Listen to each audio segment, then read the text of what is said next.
ఇంకా బుర్ర పనిచేస్తుందా అండి? వెంకటేశ్వర స్వామి ప్రసాదం అండి. తిరుమల తిరుపతి దేవస్థానానికి ఎవరైనా యాత్రకి వెళ్ళారనుకోండి, ఆ యాత్ర ఎప్పుడు పూర్తవుతుందో తెలుసా జగన్మోహన్ రెడ్డి గారు? అఫ్కోర్స్ మీకు తెలీదు, మీకు హైందత్వం గురించి మీకు తెలీదు. కాబట్టి కొంతమంది మీ చుట్టుపక్కల ఉన్న వాళ్ళైనా కనుక్కోండి. చాలామంది అక్కడ మీ బాబాయ్ గారు వైవి సుబ్బారెడ్డి అక్కడ చైర్మన్ చేశారు.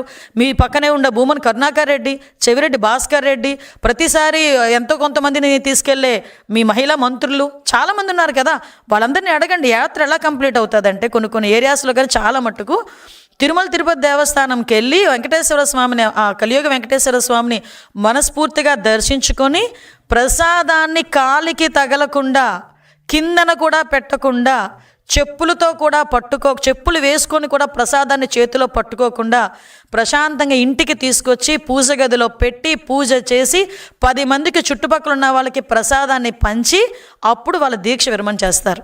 అది తిరుమల తిరుపతి దేవస్థానం తాలూకా యాత్ర మహత్యం. అప్పుడే యాత్ర కంప్లీట్ అయినట్టు. ఒక ముడుపు కట్టుకొని ఎంతో ఆశతో ఆ ముడుపు తీసుకెళ్ళి ఆ తిరుమల తిరుపతి దేవస్థానంలో వేసి ప్రసాదం తెచ్చుకుంటారు.